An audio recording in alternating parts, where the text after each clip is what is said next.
Hello students, कैसे हैं आप लोग। एंड आई होप आप लोग सभी बढ़िया होंगे।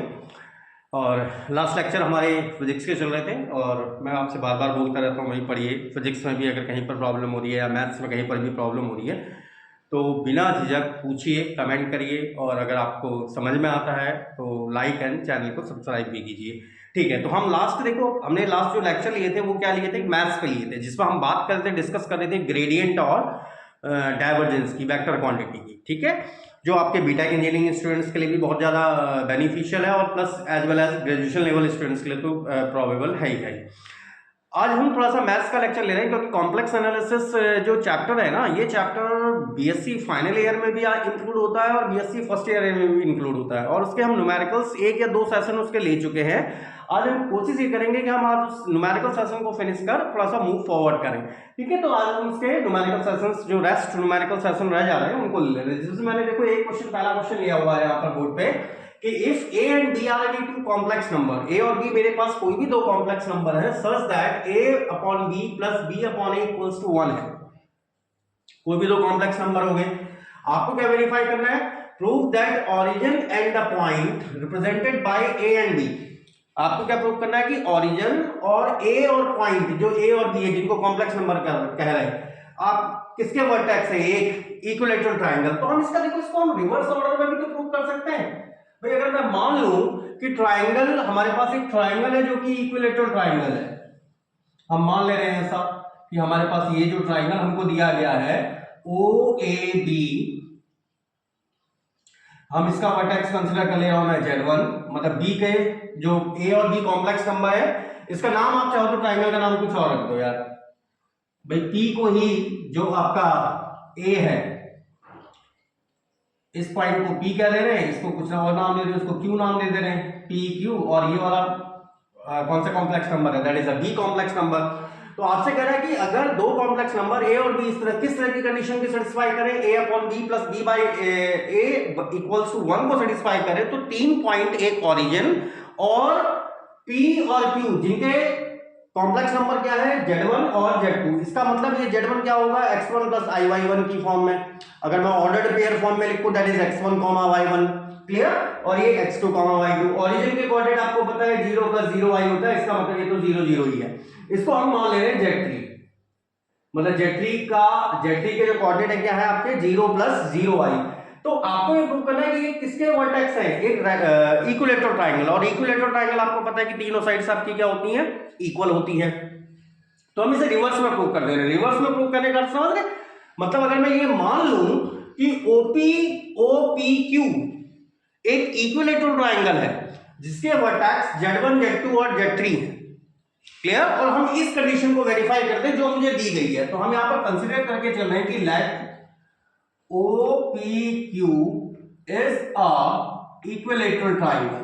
हमने मान लिया ये एक इक्विलेटरल ट्रायंगल है विद वर्टेक्स, और इसके वर्टेक्स क्या क्या है, O पर तो है Z3, P पर है आपका A जिसको हम Z1 कह रहे हैं, और Q पर है B जिसको हम कह रहे हैं Z2। अच्छा, अब आपने देखो एक क्वेश्चन रीड किया था, ठीक है ना, इससे पहले हमने एक क्वेश्चन रीड किया है कि अगर मेरे पास कोई ट्रायंगल, इक्विलेटरल ट्रायंगल है जिसके वर्टेक्स Z1 Z2 Z3 है, तो आपके पास कंडीशन होती है, दिस इंप्लाइज दैट, आपके पास कंडीशन क्या थी, Z1 माइनस Z2, याद आ रही है condition, plus 1 upon Z2 minus Z3 plus 1 upon Z3 minus Z1, and that should definitely be zero. इन तीनों का सम क्या था, जीरो था, क्योंकि ये साइक्लिक ऑर्डर में चल रहा है, Z1 के बाद 2, 2 के बाद 3, 3 के बाद 1। इसी वैल्यू को आप क्या लिख सकते हैं, यहां प्रोडक्ट करके इधर से लिखा जा सकता है, that is Z2 minus Z3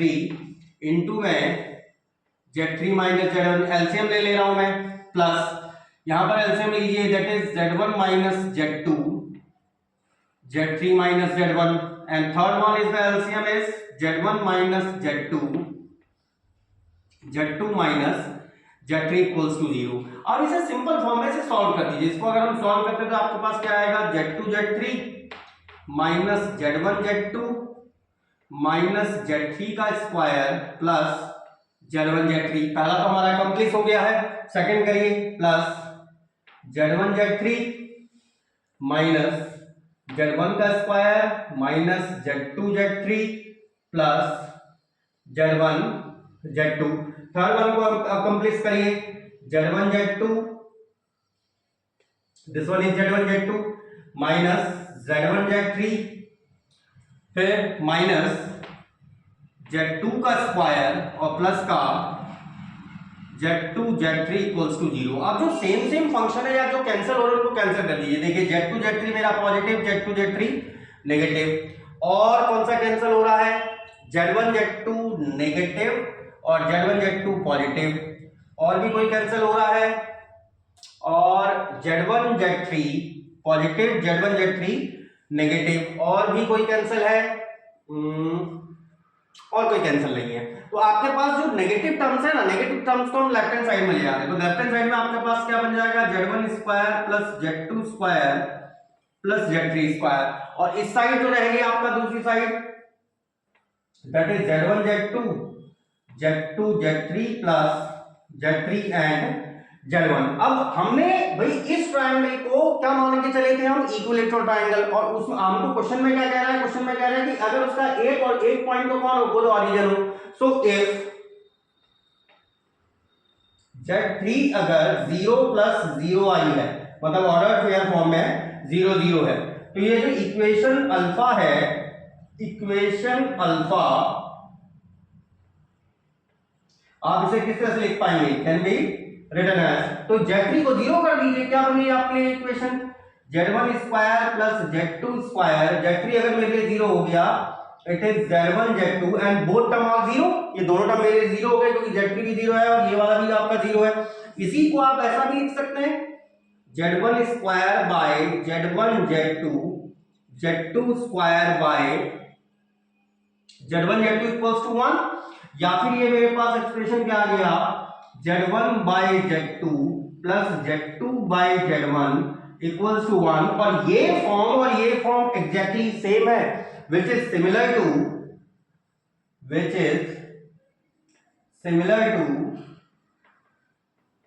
Z1 क्या था मेरा A, ये था B प्लस ये B, ये A इक्वल्स टू 1। इसका मतलब दी गई कंडीशन पूरी तरह से क्या है, ट्रू है। तो आई होप सो आपके क्वेश्चन प्रॉपर्ली क्लियर हुआ होगा। तो एक बार इसको कॉपी कर लीजिए, then we are going on the next question. और आज हम अपना फुल कोशिश करेंगे कि आज हम न्यूमेरिकल सेशन को क्या कर सकें, एनक्लोज कर सकें। तो आप लोगों ने कॉपी कर लिया होगा। अब मैंने बोर्ड पे देखिए सेकंड क्वेश्चन लिख दिया है, और अब आज हम रेस्ट ऑफ क्वेश्चन को ही हम जो बचे हुए क्वेश्चंस हैं जो आपके मोस्टली एग्जाम्स में कंडक्ट किए गए हैं, उन्हीं क्वेश्चंस को हम लेके चल रहे हैं। तो नेक्स्ट क्वेश्चन एक बार पढ़िए, आपसे क्या कह रहा है कि if Z1 and Z2 are any two complex number, Z1 और Z2 कोई भी दो कॉम्प्लेक्स नंबर है, such that Z1 not equals to Z2, Z1 Z2 के बराबर नहीं है, बट मॉड ऑफ Z1 बराबर मॉड ऑफ Z2 है, लेकिन दोनों का मॉडुलस सेम। और ऐसा हो भी सकता है भाई, ये क्यों नहीं हो सकता, जैसे कोई भी दो एग्जांपल ले लो आप, Z1 जैसे मैं लिख दूं माइनस का 2 प्लस 3i, Z2 के लिए आपका लिख दें 2 माइनस 3i। Z1 और Z2 बराबर थोड़ा है, लेकिन अगर मैं दोनों का मॉडुलस निकालूं तो इसका मॉडुलस भी क्या आएगा, √4 प्लस 9, इसका मॉडुलस भी आएगा √4 प्लस 9, तो मॉडुलस तो दोनों का बराबर हो सकता है। एंड इफ के साथ में आपको कंडीशन क्या दी है, Z1 has a positive real part, भाई ये वाला रियल पार्ट होता है, आपसे कह रहा है Z1 का जो रियल आगे वाला रियल वाला भाग है वो पॉजिटिव है, and Z2 has negative imaginary part, Z2 का जो इमेजिनरी वाला पार्ट है वो नेगेटिव है, मतलब y टर्म आपका नेगेटिव है। तो आपको प्रूव करना है Z1 plus Z2 upon Z1 minus Z2 will be a purely imaginary number. और मैंने आपको पहले भी बताया था प्योर इमेजिनरी नंबर क्या होता है, जिसका रियल पार्ट 0 हो, मतलब वो केवल किस फॉर्म में आए, आई वाई के फॉर्म में इंडिकेट हो। तो मान ले रहे हैं इसका, हम मान ले रहे हैं कि let Z1, Z2 are any two complex number, ये कोई भी दो कॉम्प्लेक्स नंबर है, are any two complex numbers such that भाई Z1 not equals to Z2 है, बट मॉड ऑफ Z1 बराबर है मॉड ऑफ Z2 के। तो इसमें आप कंसीडर कर सकते हैं भाई जो जो आपको कंडीशन दी है, लेट Z1 मैं मान ले रहा हूं X1 प्लस IY1। मैंने देखो क्या माना, Z1 has a positive real part. तो यहां पर आपके पास क्या है, यहां पर है प्रोवाइडेड कंडीशन है X1 is positive value, X1 मेरे पास एक पॉजिटिव वैल्यू है, and Z2 has negative imaginary part. इसका जो इमेजिनरी पार्ट है वो नेगेटिव है। इसका मतलब इसको आप क्या लिखेंगे, X2 माइनस Y2। तो Y2 भी आपका एक रियल नंबर है, बट आपका जो Y2 वाला पार्ट है मतलब imaginary part is imaginary part is negative, imaginary part is negative. अब जो आपको कैलकुलेट करना था, आपको एक कंडीशन तो दी है, सिंस जो कंडीशन आपको दी है, पहले तो मैं उसी कंडीशन लिख दे रहा हूं, मॉड ऑफ Z1 उसने मॉड ऑफ Z2 के इक्वल कह दिया क्वेश्चन ने हमसे। तो इसका मतलब क्या है, it is x1 square plus y1 square, and here it is the same value x2 square plus y2 square. इसका मतलब मेरे पास एक कंडीशन तो पहले से है, x1 square plus y1 square को मैं x2 square plus y2 square कह सकता हूं, उसको नाम इंडिकेट कर देना है। अब what we have to prove, हमें ये प्रूव करना है कि Z1 plus Z2 upon Z1 minus Z2 एक प्योरली इमेजिनरी नंबर है। तो फर्स्ट ऑफ ऑल तो इसको सॉल्व कर दीजिए। सॉल्विंग, हम इसको सॉल्व कर दे रहे हैं, Z1 plus Z2 upon Z1 minus Z2, it is Z1 कहने का मतलब था X1 प्लस IY1, इसका मतलब था X2 माइनस IY2 अपॉन, नीचे भी same process, X1 plus IY1 minus X2 minus IY2। तो यहां पर जो रियल टर्म है, पहले तो रियल टर्म कलेक्ट कर लो, X1 plus X2 are the purely real number plus I, यहां पर आ जा रहा है Y1 माइनस Y2। नीचे का रियल पार्ट कलेक्ट करिए, it is X1 minus X2 plus imaginary part collect करें Y1 प्लस Y2। अब यहां पर मैं इसका रैशनलाइजेशन कर दे रहा हूं ताकि हमको थोड़ा सा सिंप्लीफाइड फॉर्म में मिल जाए। रैशनलाइजेशन मैंने आपको बताया था, जब भी हम कॉम्प्लेक्स नंबर का रैशनलाइजेशन करते हैं तो I को आप किससे रिप्लेस करोगे, you will have to replace I by minus I, और बाकी कुछ चेंज नहीं करना, हमने केवल I को ही माइनस I से रिप्लेस करना है। तो इसका मतलब आप इसे क्या लिख सकते हैं, X1 plus X2 plus I Y1 minus Y2। नीचे वाले का कॉम्प्लेक्स कंजुगेट बोलिए, X1 माइनस X2, केवल I को माइनस I से, minus I Y1 plus Y2 and entirely X1 minus X2 I Y1 plus Y2, और इसी टर्म से जो आपने ऊपर इंटू किया है सेम फंक्शन से नीचे भी इंटू कर दीजिए, minus I Y1 plus Y2। Is that clear? तो नीचे वाला जो टर्म है ना आपका, जो नीचे वाला देखो आपका फंक्शन आ रहा है, ये आ रहा है a प्लस बी, मैं इस पूरे को a बोल रहा हूं, ये पूरा b, ये a माइनस बी, क्या होता है a square minus b square. लेकिन देखो a स्क्वायर तो ठीक है, माइनस का जब आप b स्क्वायर करोगे तो माइनस का i स्क्वायर इस पूरे फंक्शन का होल स्क्वायर आएगा, और माइनस का i स्क्वायर में क्या बन गया, that will become positive value. तो ऊपर आप एक बार पहले तो इंटू कर दीजिए, ऊपर क्या आ जाएगा, x1 प्लस x2 की x1 माइनस x2 से, it is x1 square minus x2 square plus i, इसकी यहां इंटू करिए तो ये आ जाएगा x1 प्लस x2 इंटू में y1 माइनस में, इसकी हमने यहां इंटू करी तो माइनस का i, क्योंकि i तो आपका कॉमन टर्म है, इस टर्म की यहां इंटू कर रहा हूं, तो x1 प्लस x2 i तो बाहर से है, और प्लस y1 प्लस y2, फिर इस टर्म की यहां करिए पॉजिटिव में i, it is y1 minus y2 x1 minus x2, ये भी i माइनस का i square, it will become plus, और y1 minus y2 y1 plus y2, it is y1 square minus y2 square, और इसके denominator में क्या आ गया, a स्क्वायर कहने का मतलब है x1 माइनस x2 का whole square, minus b square means plus y1 plus y2 का होल स्क्वायर। और इस वैल्यू को यहाँ पर कुछ कंसिडर कर लीजिए, मैं मान ले रहा हूं कि लेट x1 माइनस, क्योंकि ये तो पूरी तरह से रियल नंबर आ गया ना आपको, तो y1 प्लस y2 का होल स्क्वायर कुछ भी ले लीजिए के से एक कांस्टेंट नंबर है। तो आई होप सो आपको यहां तक क्लियर होगा। एक बार यहां तक कॉपी कर लीजिए, फिर we are going on the top. उसके बाद फिर इसके टॉप पे चलते हैं। तो आई होप सो आपने कॉपी कर लिया होगा। नीचे वाले पार्ट को हमने क्या मान लिया था, के कंसीडर कर लिया था। तो नीचे वाले पार्ट को तो हम के लिख ले रहे हैं, ऊपर वाले पार्ट को सॉल्व कर दीजिए। तो ये क्या बन गया मेरे लिए, x1 square minus x2 square. यहां पर आई टर्म आप कॉमन ले सकते हैं। देखो पहले मैं इस वाले टर्म को सॉल्व कर दे रहा हूं, क्या बन जाएगा x1 y1 minus x2 y1। देखिए पहले मैं इसको मल्टीप्लाई कर रहा हूं, x1 y1 minus x2 y1 minus y2 x1 plus x2 y2। फिर सेकेंड में विद नेगेटिव साइन लेना है, minus x1 y1 minus x1 y2 minus x2 y1 and minus x2 y2, या y2 x2 लिख दो, एक ही चीज है। ये दोनों टर्म कंप्लीट। यहां रह गया y1 square minus y2 square, और एंटायरली अपॉन में चल रहा है आपका क्या, k, क्योंकि इस टर्म को हमने क्या माना था, k which is a constant value, क्योंकि वो मेरे पास क्या रहा था, प्योरली एक रियल नंबर आपको एज्यूम हो रहा था। तो दैट इज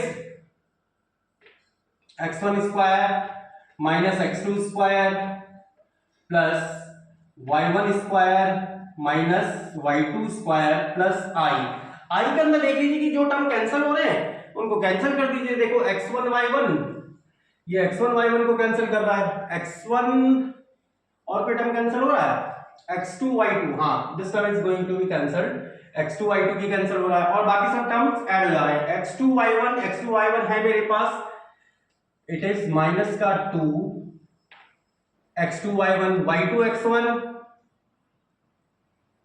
x2 y1 एक टर्म ये है, एक x2 y1 ये है, y2 x1 एक ये है, तो माइनस का 2 ऑफ y2 x1, बाकी तो कैंसिल हो गया, और अपॉन में k। लेकिन सिंस आपके पास एक कंडीशन थी कि दोनों का मॉडुलस सेम था, अगर दोनों का मॉडुलस सेम था तो हमने ये कंडीशन पहले लिखी थी, x1 square plus y1 square बराबर होगा x2 स्क्वायर और प्लस y2 स्क्वायर के। इसका मतलब आप x1 square minus x2 square को ऐसा लिख सकते हैं, माइनस का y1 स्क्वायर माइनस का y2 स्क्वायर। इसका मतलब ये वैल्यू जो यहां पर ये फंक्शन है, ये फंक्शन आपके लिए क्या बन गया, माइनस का y1 स्क्वायर माइनस का y2 square, y1 square minus का y2 square plus i minus का 2x2 y1 2y2 x1, और इस पूरे के एंटायर में चल रहा है अपॉन में k।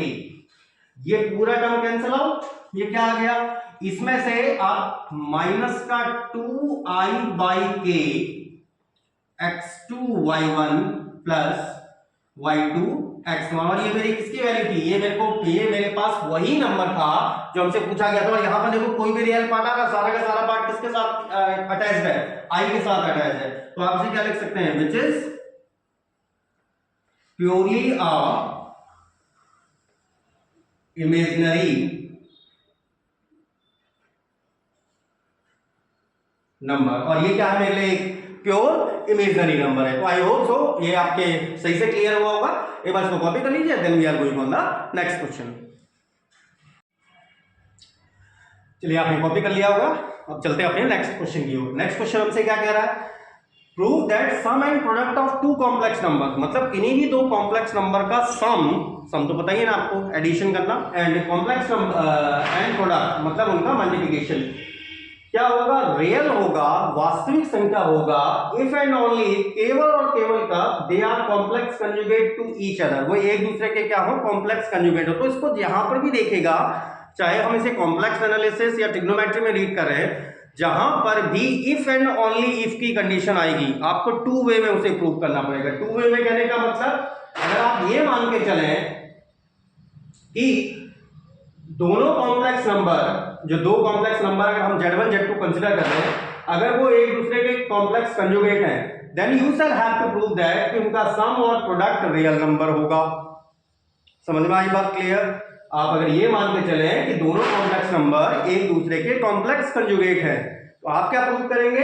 Some and product real number है। सेकेंड बार में अगर आप ये मान लें कि sum and product of the complex number is real, तो आपको ये प्रूव करना पड़ेगा कि वो एक दूसरे के कॉम्प्लेक्स कंजुगेट है। तो इसमें हम सॉल्यूशन में पार्ट 1 एंड पार्ट 2 करके लेके चल रहे हैं। मैं पार्ट फर्स्ट हम मान ले रहे हैं कि let Z1 and Z2 are any two complex number which are complex conjugate of each other, complex conjugate of each other या each one। दैट इज आप क्या कंसीडर कर सकते हो? Z1 अगर मैं ले लूं x प्लस आई वाई, तो Z2 को आप कैसे कंसीडर करेंगे? इसका कॉम्प्लेक्स कंजुगेट ले लो x माइनस आई वाई। तो पहले पार्ट को आपको प्रूव क्या करना पड़ेगा कि इनका सम और इनका प्रोडक्ट भी एक रियल नंबर है। So sum of Z1 and Z2 apply करिए, that is x plus I Y plus x minus I Y. इस टर्म से ये टर्म कट गया, ये क्या आ गया? विच इज प्योरली रियल, क्योंकि इमेजिनरी टर्म तो पूरी तरह से कैंसिल हो गया। एंड प्रोडक्ट, जो सेकेंड प्रोडक्ट आ जाएगा आपके पास, दैट इज Z1 Z2। इसको आप क्या लिखेंगे? It is x plus I y and x minus I y. It is a plus b a minus b. फिर से a स्क्वायर, और इससे पहले वाले क्वेश्चन में मैं यही समझाने की कोशिश कर रहा था, b माइनस बी स्क्वायर। तो ये भी मेरे पास क्या आएगा? x स्क्वायर आई का स्क्वायर तो माइनस में ही हो जाता, दैट इज y स्क्वायर। और x और y तो रियल नंबर ही है भाई। x और y, जिसमें कई बार इससे पहले जब हमने कॉम्प्लेक्स एनालिसिस शुरू भी करी थी या ट्रिग्नोमेट्री में जब हमने स्टार्ट किया था, तो मैंने क्या कहा था? 2 प्लस 3i कॉम्प्लेक्स नंबर है। 2 और 3 तो रियल ही है, वो 3i टोटल कॉम्प्लेक्स है। क्यों? किसकी प्रेजेंस के कारण? i की प्रेजेंस के कारण। तो ये मेरे पास भी अभी भी कैसी वैल्यू आई? Real value. तो ये हमारा पहला पार्ट कंप्लीट। सेकंड पार्ट में आप क्या कंसीडर करेंगे? पार्ट सेकंड हम मान ले रहे हैं late Z1 and Z2 be any two random complex number, be any two random complex number, जहां पर मैं Z1 कंसीडर कर ले रहा हूं अपनी मर्जी से, मान लीजिए x1 प्लस आई वाई वन, इसी तरह से हम कॉम्प्लेक्स कंसीडर नंबर कंसीडर करते हैं। Z2 मैं कंसीडर कर ले रहा हूं x2 plus I y two, provided that, अब आपको क्या लेना पड़ेगा? इनका सम और प्रोडक्ट क्या हो? रियल हो। मतलब प्रोवाइडेड आपके पास कंडीशन क्या है? Z1 प्लस Z2 कैसा नंबर है? एक रियल नंबर है। Z1 डॉट Z2 ये भी एक रियल नंबर है। अब आपका यहां पर टू प्रूव के लिए क्या कंडीशन आ गई? आपको ये प्रूव करना पड़ेगा कि Z1 का अगर मैं कॉम्प्लेक्स कंजुगेट निकालूं, कॉम्प्लेक्स कंजुगेट मैंने बताया था जैसे x प्लस आई वाई का क्या होता है? x माइनस आई वाई। उसके लिए क्या रिप्रेजेंट करते हो आप? उसके ऊपर बार रिप्रेजेंट कर देते हो। तो Z1 का बार या तो Z2 के इक्वल है या फिर Z2 का बार Z1 के, मतलब एक दूसरा का क्या है? कॉम्प्लेक्स कंजुगेट है। सिंपल है वेरिफिकेशन।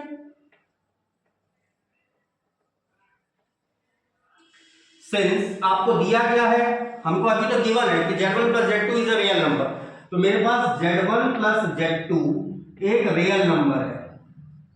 तो इसको हम लिख कैसे सकते हैं? क्योंकि Z1 मैंने क्या माना था? x1 plus I y one, it is x2 plus I y two which is real number. तो यहां भी रियल और इमेजिनरी को कलेक्ट करो, it is x1 plus x2 plus i y1 plus y2 here it is only real number, यहां को केवल हमारा रियल नंबर आ रहा है। इसके नीचे का पोर्शन मैं यहां पर कर दे रहा हूं ताकि हमारा एक पार्ट यहां पर क्लोज हो जाए। तो यहां पर अगर हम ऑन कंपैरिजन कर दें, दोनों साइड अगर मैं इसका कंपैरिजन कर दूं, तो कंपैरिजन करने पर आपको क्या मिलेगा? कंपैरिजन करने पर मिल रहा है कि x1 प्लस x2 की कुछ ना कुछ वैल्यू तो होगी, will be have some real value, इसकी कुछ ना कुछ रियल, लेकिन जो इमेजरी टर्म है, यहाँ का इमेजरी टर्म कुछ ना कुछ तो है, y1 प्लस y2 है, लेकिन यहाँ तो इमेजरी है नहीं, तो इमेजरी यहाँ का टर्म आपका क्या हो गया? जीरो। क्योंकि मैं इस रियल नंबर को क्या लिख सकता हूँ भाई? इस रियल नंबर को मैं 2 प्लस आई इंटू जीरो, 3 प्लस आई इंटू जीरो, 5 प्लस आई इंटू जीरो, कुछ भी लिखा जा सकता है, लेकिन कॉम्प्लेक्स पार्ट मेरा हमेशा जीरो रहेगा, क्योंकि इधर साइड वाला मेरा क्या है? प्योरली रियल नंबर है। मतलब जो कॉम्प्लेक्स वाला अगर हम कंपेयर करेंगे तो y1 प्लस y2 जीरो, या फिर y1 बराबर आप क्या लिख सकते हैं? माइनस का y2, और इस इक्वेशन को मैं नाम दे दे रहा हूं अल्फा 1। तो एक बार इसको कॉपी कर लीजिए, then we are moving on upward direction. तो सेकंड कंडीशन हमें क्या दी थी? सेकंड कंडीशन वाज कि उनका जो प्रोडक्ट है, उन दोनों कॉम्प्लेक्स नंबर का जो हमारा प्रोडक्ट है वो भी रियल नंबर है। एंड हमें सेकंड कंडीशन दी थी z1 इंटू z2, ये भी कैसा नंबर है? एक रियल नंबर है। यहां पर z1 z2 की वैल्यू प्लेस कर दीजिए, that is x1 plus i/1, x2 plus i/2। इन दोनों का प्रोडक्ट कैसा नंबर आना चाहिए? रियल नंबर आना चाहिए। मतलब इधर का भी कॉम्प्लेक्स पार्ट में क्या है? जीरो है। एक बार इन दोनों की प्रोडक्ट करिए, it is x1 x2 minus y1 y2। अब तो आपको कॉम्प्लेक्स नंबर का आई थिंक सो प्रोडक्ट करना आ गया होगा। x1 y2 plus y1 x2, it is a real number. इसका मतलब अगर हम यहां पर कंपेयर करें ऑन कंपैरिजन, अगर हम इसका कंपैरिजन करते हैं दोनों साइड, तो यहां का रियल पार्ट क्या है? It is x1 x2 minus y1 y2। Definitely इधर के रियल नंबर के बराबर होना चाहिए रियल नंबर, लेकिन इधर का इमेजिनरी पार्ट कुछ ना कुछ वैल्यू कंटेन कर रहा है। इधर का इमेजिनरी पार्ट क्या आ जाएगा मेरा? i इंटू जीरो के साथ। इसका मतलब एंड आप क्या लिखेंगे? x1 y2 plus y1 x2 definitely zero होना चाहिए। बट आपने अभी थोड़ी देर पहले ऑब्टेन किया था y1 किसके बराबर था? माइनस का y2 से। जब हम सम को क्या कंसीडर करके चल रहे थे? उन दोनों के सम को हम रियल नंबर कंसीडर करके चल रहे थे। तो इसका मतलब आप क्या लिख सकते हैं? y2 के स्थान पर या y1 के स्थान पर कोई भी एक वैल्यू ले लीजिए। y2, y1 के स्थान पर क्या ले लूं? माइनस का y2 x2 equals to zero. इसका मतलब y2 मेरे लिए common, x1 minus x2 equals to zero. But भाई y2 तो मैं जीरो नहीं मान सकता। अगर मैंने y2 को ही जीरो मान लिया, इसका मतलब जो सेकंड कॉम्प्लेक्स नंबर है z2, अगर ये वाला टर्म जीरो हो गया तो z2 तो केवल x2 रह गया ना, फिर तो वो प्योर कॉम्प्लेक्स नंबर नहीं है, वो तो फिर एक रियल नंबर बन जाएगा। तो इसका मतलब x1 बराबर x2। 10 आपके पास आगे कंडीशन z1 किसके बराबर था? x1 plus i/1। x1 को आप क्या लिख सकते हो? देखो x2 प्लस i, y1 को क्या लिख सकता हूं? Minus y2, it is x2 minus i/2, और ये z2 का बार है। ऐसे ही आप z2 के लिए चाहो लिख लो, it is x2 plus i/2 था, तो ये x2 किसके बराबर था? It was exactly equals to x1 plus i। y2 मेरा इक्वल है माइनस के y1 के, तो ये बन गया x1 माइनस i/1। तो ये क्या है? ये z1 बार है। तो 10 आपके पास दोनों कंडीशन, या तो z1 z2 बार के इक्वल हो, या फिर z2 z1 बार के इक्वल हो, मतलब दोनों एक दूसरे के क्या हो, और क्या एंड कर दीजिए, दोनों एक दूसरे के क्या हो? कॉम्प्लेक्स नंबर हो। तो आई होप तो आपको ये क्वेश्चन सही से समझ में आया होगा। अपना अब इस सेशन का लास्ट क्वेश्चन ले लेते हैं हम, क्योंकि इसके अलावा जो एग्जाम्स में आए हैं, most of the questions that are belonging from your examination, वो हम ले चुके हैं, और लास्ट क्वेश्चन है। उसके बाद फिर हमारे पास जो मोस्ट कई बार पूछी गई है equations, that is equation of circle क्या है कॉम्प्लेक्स फॉर्म में, इन कॉम्प्लेक्स फॉर्म में इक्वेशन ऑफ सर्कल क्या है, या इक्वेशन ऑफ स्ट्रेट लाइन क्या है, ये कई बार एग्जाम्स में पूछी गई है। उसके बाद उस बारे में डिस्कस करते हैं। पहला अपना नेक्स्ट क्वेश्चन, चलिए अब मैंने लास्ट क्वेश्चन भी ले लिया जो आपके एग्जाम्स में पूछे गए हैं, और प्लस कुछ क्वेश्चंस एक्सरसाइज से भी हैं जो आपके बुक से रिलेटेड है। तो इसको फर्स्ट ऑफ ऑल फिनिश करते हैं, उसके बाद हमारा ये वाला आज का सेशन ये क्लोज हो जाएगा। उसके बाद मैंने आपको क्या बताया, उसके बाद मेरे पास केवल दो ही चीजें रह जाती हैं, एक स्ट्रेट लाइन की इक्वेशन को फाइंड आउट करना इन कॉम्प्लेक्स प्लेन, और second one thing is that to find out the equation of a circle in complex plane. Complex plane, Gaussian plane या ऑर्गेन प्लेन, कुछ भी कह लीजिए। तो अब आपसे यहाँ पर देखो क्वेश्चन क्या है। First of all focus on our question, हम पहले क्वेश्चन पर फोकस करते हैं। फाइंड लोकस ऑफ जेड, एक कॉम्प्लेक्स नंबर है जेड, उसके लोकस, लोकस मतलब उसका पथ, वो कैसे घूम रहा है, ठीक है ना, उसके लोकस को फाइंड आउट करिए जो इस कंडीशन को सेटिस्फाई करता है। जहां पर आपको टी तो उसने बोल देखा है क्या, रियल नंबर है, और ए और बी कैसे नंबर्स हैं, कॉम्प्लेक्स नंबर्स हैं। तो हम मान ले रहे हैं लेट जो जेड हमारा कॉम्प्लेक्स नंबर है एक्स प्लस आई वाई है, S A comma B are complex numbers, क्योंकि हम इसको कॉम्प्लेक्स नंबर्स कंसीडर कर रहे हैं। सो टेकिंग, क्या मान सकते हैं कॉम्प्लेक्स नंबर की, हम फॉर्म ले सकते हैं ना, ए को क्या मान सकता हूं मैं, कॉम्प्लेक्स नंबर की फॉर्म में लिखें सी प्लस आई डी, मतलब ए जो कॉम्प्लेक्स नंबर है, जैसे जेड वन को आप एक्स प्लस जेड वन को एक्स वन प्लस आई वाई वन, या जेड को एक्स प्लस आई वाई लिखते हैं, तो एक्स उसका रियल पार्ट होता है, वाई उसका इमेजिनरी पार्ट होता है। अगर ए मेरा एक कॉम्प्लेक्स नंबर है तो डेफिनेटली कुछ ना कुछ उसका एक रियल पार्ट और कुछ ना कुछ एक इमेजिनरी पार्ट रहा होगा। तो ए को मैंने मान लिया c plus i d, b को भी कुछ मान लीजिए ई प्लस आई एफ, लेकिन सी ई डी एफ ये सारे क्या होंगे, रियल नंबर्स होंगे, और ये आई डी इमेजिनरी पार्ट है, और वो किसकी प्रेजेंस की वजह से, due to the presence of I. अच्छा, अब हमको जो कंडीशन क्या दी है, सिंस जेड सेटिस्फाइज, कौन सी कंडीशन सेटिस्फाई, तो इसमें हम अपनी वैल्यू प्लेस कर सकते हैं, इसमें आसानी से अपनी वैल्यू प्लेस की जा सकती है। तो जेड के स्थान पर तो आ गया एक्स प्लस आई वाई जो हमने माना था, ए के स्थान पर क्या था, that is c plus i d cos T, plus b के स्थान पर e plus i f out of sine t. तो पहले जो राइट हैंड साइड है ना, राइट हैंड साइड में अपने रियल पार्ट और इमेजिनरी पार्ट को अलग कर दीजिए। तो राइट हैंड साइड में हमारा रियल पार्ट देखो कौन सा है, एक तो है सी कॉस टी, एक है ई साइन टी प्लस आई। इमेजिनरी पार्ट में कौन कौन है, एक तो है D cos T plus F sine T, और यहां तो वही चल रहा है एक्स प्लस आई वाई। करते कंपेयर भाई, यहां का रियल पार्ट ये है, इस साइड का रियल पार्ट एक्स है, इधर का इमेजिनरी ये है, इधर का इमेजिनरी ये है। तो ऑन कंपैरिजन अगर इन दोनों को हम कंपेयर कर देते हैं तो आपके पास x की वैल्यू आ जाएगी c cos t plus e sin t, और y की वैल्यू मेरे पास क्या आ जा रही है, that is d cos t plus f sin t। और हमने कहीं इक्वेशन नाम तो नहीं करी है, नॉमिनेट नहीं करी है कहीं भी, इसको मान ले रहे हैं alpha one and alpha two. अब यहां से आप देखो भाई, अगर मुझे रिलेशन चाहिए ना, अगर मुझे रिलेशन फाइंड आउट करना है तो मुझे पता है यार कि cos t और sin t के बीच एक रिलेशन होता है, क्या cos square t plus sin square t की वैल्यू क्या हो जाती है, तो 1 हो जाती है। तो यहां से हम आसानी से इस चीज को कैलकुलेट कर सकते हैं।